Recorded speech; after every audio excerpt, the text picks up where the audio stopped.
Bien. En este ejercicio nos dice que ángulos son iguales a 4. Buscamos el 4, aquí está el 4. Entonces tenemos que buscar qué ángulos son iguales a ese. Para eso vamos a repasar este concepto.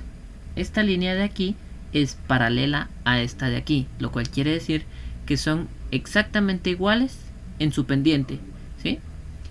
Bien, entonces, sabiendo eso, esta línea que está aquí, inclinada, las está atravesando con el mismo grado de inclinación, ¿sí? A eso me refiero, a que este corte que hace esta línea inclinada va a ser igual al corte que hace esta línea, la misma línea inclinada en la siguiente línea, en la siguiente barra horizontal. Entonces, nosotros podemos decir que este ángulo de aquí 7 va a ser igual a este ángulo de aquí 6 y que este ángulo de aquí 5 va a ser igual a este ángulo de aquí 8. Como nosotros ya habíamos dicho que estas líneas de aquí son, este corte de líneas es igual al de arriba, al colocar nuestras líneas aquí podemos ver que casan muy similarmente. Entonces nosotros podemos decir lo siguiente: los ángulos que son iguales a este van a ser este de aquí, y como esto de aquí es igual a esto de aquí, este también y este también, teniendo que los ángulos iguales al 4 van a ser 1, 5 y 8. Si nosotros buscamos esta respuesta en las opciones, nos damos cuenta que aquí está. El siguiente ejercicio nos dice: una forma de conocer si el ritmo cardíaco, o sea las pulsaciones por minuto, es normal después de hacer ejercicio, consiste en restarle, sí, esta frase de aquí, restarle a 220 la edad de una persona. Quiere decir que nosotros vamos a agarrar 220 y le vamos a restar la edad de la persona, ¿sí? Y tomar 3/4 de la diferencia. 3/4 de la diferencia que hay entre el 220 y la edad de la persona. ¿Cuántas pulsaciones por minuto tendrá una persona de 60 años? Entonces, según esto, dice que tenemos que agarrar 220 y restarle 60 años. Eso nos va a quedar a nosotros 160. A esos 160 nosotros vamos a tomar 3/4 de lo que nos salió, ¿sí? Esta es la diferencia entre 220 y 60. Hay dos formas para hacerlo. La primera sería agarrar 160 y dividirlo dentro de 4. 160 dividido 4, y eso nos va a dar 40. Ahora, como nos dice 3/4 partes, ¿sí? Aquí lo dividimos en 4 partes, vamos a tener que sumar 40 más 40 más 40, ¿sí? Que estas serían las 3 partes de 4. Eso nos va a dar 120. La otra opción que nosotros tenemos sería multiplicar 3/4 por 160, que eso de igual manera nos va a dar a nosotros 120. Si nosotros lo hacemos así, nos va a quedar 160 por 3, 480. Y si eso lo dividimos dentro de 4, nos va a dar 120.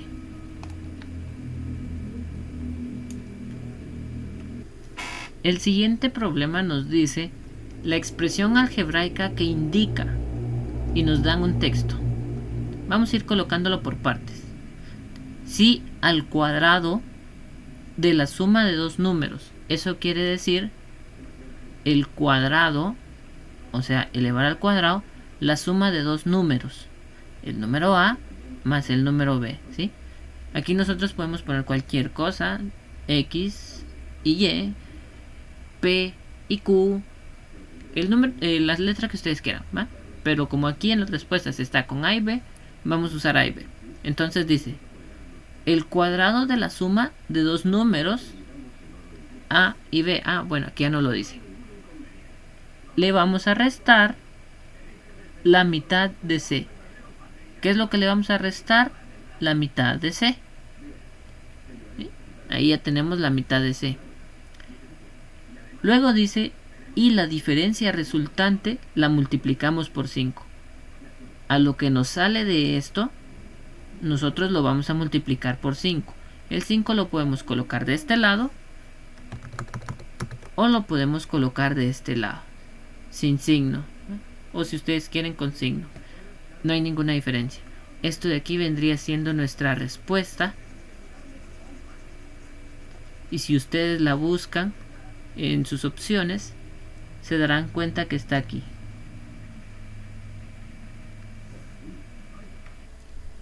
El siguiente ejercicio nos dice, en los triángulos rectángulos que se forman en la figura, ¿cuál es la longitud del segmento AD? Bien, nosotros vamos a querer el segmento AD. Eso quiere decir la distancia entre A y D, esta que está en verde. Para eso nosotros tenemos que encontrar cuánto es la distancia de A, ¿sí?, del triángulo pequeño, y la distancia que se encuentra aquí en el triángulo grande. Este triángulo que está aquí es el mismo que está aquí, solamente que le di vuelta para que se apreciara bien. Nosotros vamos a decir lo siguiente. Lo más fácil ahorita es encontrar esta distancia, ya que aquí en este triángulo es donde nosotros conocemos más datos. Aquí tenemos 5 y aquí tenemos 12. Con el teorema de Pitágoras explicado anteriormente, nosotros vamos a decir lo siguiente. A este le vamos a decir C, y C va a ser igual a la raíz cuadrada de A al cuadrado más B al cuadrado. A este de aquí le vamos a decir A y a este de aquí le vamos a decir B. Nos va a quedar de la siguiente manera. A al cuadrado es 5 al cuadrado más B al cuadrado es 12 al cuadrado. C va a ser igual a la raíz cuadrada. 5 al cuadrado es 25, 12 al cuadrado es 144. C va a ser igual a la raíz cuadrada de 169. La raíz cuadrada de 169 es 13. Bien, sabiendo ya la raíz cuadrada, nosotros podemos hacer uso de algo que se llama triángulos semejantes. Es para cuando tenemos triángulos muy parecidos como estos dos que están aquí y podemos realizar una semejanza, o sea, ver qué es lo que ellos comparten en común. Nosotros podemos decir o encontrar lados de los triángulos conociendo lados de otros triángulos que sean iguales. Aquí conocemos este, pero no conocemos todos los lados de este. El que nos interesa es este de aquí. Vamos a decirle X. Y nosotros podemos decir la siguiente, lo podemos plantear de la siguiente forma. X es AC, pero C ya sabemos que vale 13. Entonces, vamos a decir X es A13, ¿sí? Esta parte de aquí es a esta parte de aquí. El igual lo vamos a leer como, y vamos a decir este de aquí es igual a este de aquí. 10 es a 12, ¿sí? Leyendo la expresión por completo, vamos a decir X es a 13 como 10 es a 12. Si se dan cuenta, estos de aquí son las partes inclinadas, o sea, las hipotenusas, y estos dos de aquí son las bases de los triángulos. De aquí nosotros ya podemos despejar la X y encontrar cuánto mide ese triángulo, esa parte verde. Entonces nos quedaría que X es igual a 10 por 13 sobre 12. Esto nos va a quedar a nosotros 130 dividido 12. 130 dividido 12 es igual a 10.83. Bien, ahora ya conocemos la parte gris y la parte verde. Ya podemos encontrar esta parte de acá, ¿sí? La parte gris se representa con esta de acá y la parte verde va a representar esta de acá. Entonces vamos a sumar las dos partes. Nos quedaría 13 más 10.83. Eso va a ser 23.83. Y eso sería nuestra respuesta, porque estaríamos encontrando cuánto mide de A a D. Aquí está nuestra respuesta. Los siguientes ejercicios son muy parecidos, ¿no? Y aquí nos dice ¿qué número completa la serie? Entonces nosotros tenemos que ir viendo. Este 11 de aquí solo lo vamos a bajar. Aquí vamos a resolver la raíz de 81. La raíz cuadrada de 81 es 9. Luego vamos a resolver la raíz de 49. Esa es 7. Si se dan cuenta, ya podemos ir notando algo. De acá para acá hacen falta dos números. De acá para acá hacen falta dos números. Vamos a ver en el siguiente. Aquí la raíz de 25 es 5. Y de acá para acá faltan dos números. Entonces, para aquí también faltarían dos números. Sería 3. Entonces, lo que nos hace falta aquí no va a ser 3. Va a ser la raíz de 9. ¿Sí? La raíz de 9 es 3. Entonces, la respuesta aquí sería la raíz de 9 para completar esta sucesión. Si nosotros la buscamos en las respuestas, está aquí. Ahora nos vamos a pasar al siguiente. ¿Cuál es el valor de x? Y ya nos dan la sucesión completa, pero nos falta x. Para eso, nosotros vamos a ver cuál es la diferencia o semejanza que hay entre los números. De acá para acá podemos ver que de 5 aumenta a 13. Hay una diferencia de 8. De acá para acá disminuye en 5. Entonces aquí hay 5. Veamos este de aquí. Aquí vuelve a aumentar en 8. Y ya podemos ir notando un comportamiento. Aquí primero aumentan 8, luego se le restan 5.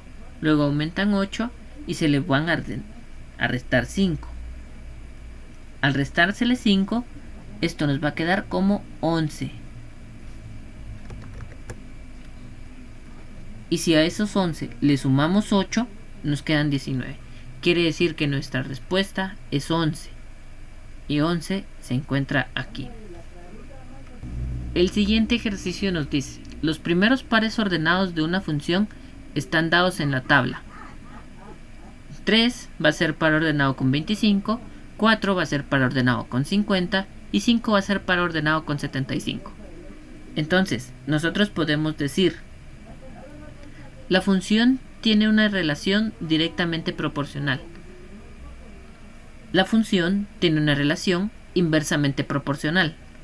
La función tiene una relación exponencial. ¿Qué quiere decir la palabra relación? ¿Sí? Nosotros la podemos ver aquí, relación. ¿Va? Cuando ustedes están en una relación, quiere decir que conviven con alguien, tienen su pareja. Bien, entonces, aquí tenemos que encontrar la relación que hay entre este número y este número. Si la relación fuera exponencial, quiere decir que al tener la función que se lee f de x igual a un número exponencial al cubo, quiere decir que al ir metiendo números nos tendría que ir aumentando grandemente el valor.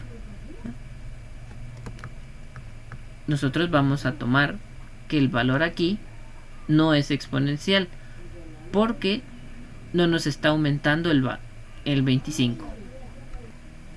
Entonces no podemos decir que nuestra función es de carácter exponencial.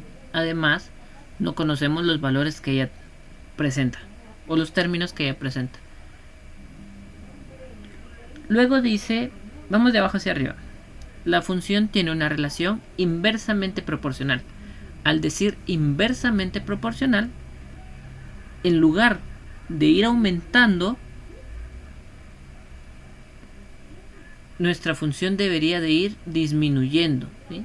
Si aquí es 25, la siguiente debería ser 15, digamos, la siguiente debería ser 10, o podría bajar directamente de 25 a 5, a cualquier número que sea menor. Pero nuestra función va creciendo.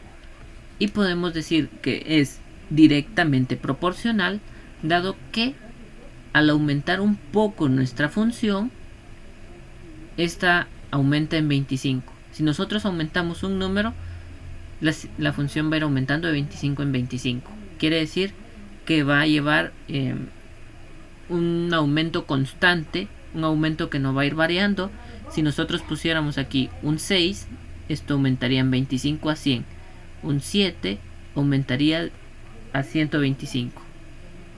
Se diferencia del exponencial porque en el exponencial, si nosotros tenemos 3, lo elevamos al cuadrado, eso nos va a dar 9. Pero si nosotros elevamos el 3 al cubo, esto no nos va a dar 12. Va a aumentar y va a variar grandemente. Nos va a dar 27. Y si lo aumentamos a la cuarta, va a variar aún más, porque nos va a dar 64. Vamos a ver. 3 elevado a la cuarta, 81, perdón. Nos va a dar 81. Entonces, si se dan cuenta, la diferencia va aumentando cada vez más. En cambio, aquí la diferencia va constante. Nuestra respuesta vendría siendo la A. La función tiene una relación directamente proporcional. El siguiente ejercicio dice: a 60 km por hora, un automóvil recorre cierta distancia en 4 horas. Bien, a 60 km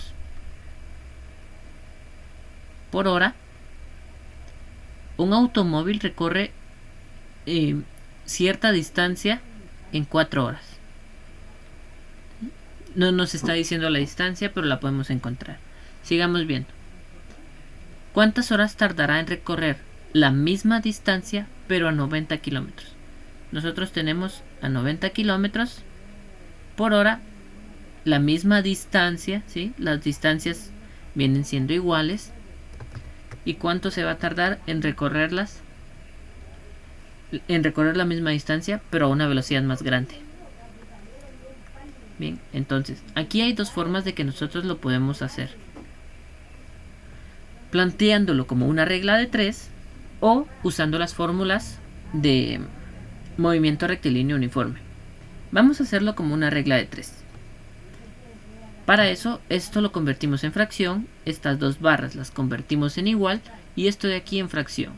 Y nos va a quedar 60 dividido 90 igual a 4 dividido x. Esta x nosotros la vamos a pasar a multiplicar. Este 90 lo vamos a pasar a multiplicar, así nos quitamos las fracciones. Y este 60 lo vamos a pasar a dividir para que la x nos quede sola. Nos quedaría de esta forma: x por 60 igual a 4 por 90. Luego quitando el 60 nos va a quedar 4 por 90 dividido 60. Eso a nosotros nos va a quedar 4 por 90 dividido 60, 6 horas. Bien, esas 6 horas estaría aquí nuestra respuesta. Esa es la primera forma. La segunda forma es de que nosotros lo hagamos por medio de las fórmulas de movimiento rectilíneo uniforme. La que nos interesa es la distancia. Quiere decir que esta distancia de aquí es igual a esta distancia de aquí. A esta le podemos decir distancia 1 y a esta distancia 2. Para la distancia 1 nosotros vamos a decir velocidad por tiempo, ¿sí? La velocidad al principio por el tiempo al principio. Y para la distancia 2 nosotros vamos a decir la velocidad 2 por el tiempo 2. Nosotros vamos a llamarle a este velocidad 1 y el tiempo 1, a velocidad 2 y el tiempo 2. Para resolverlo, nosotros sabemos que las distancias son iguales porque es la misma. Entonces nosotros podemos decir que la distancia 1 es igual a la distancia 2. Y la distancia 1, nuestra fórmula dice velocidad 1 por tiempo 1. La distancia 2 es velocidad 2 por tiempo 2. A lo que nosotros nos interesa es el tiempo que tarda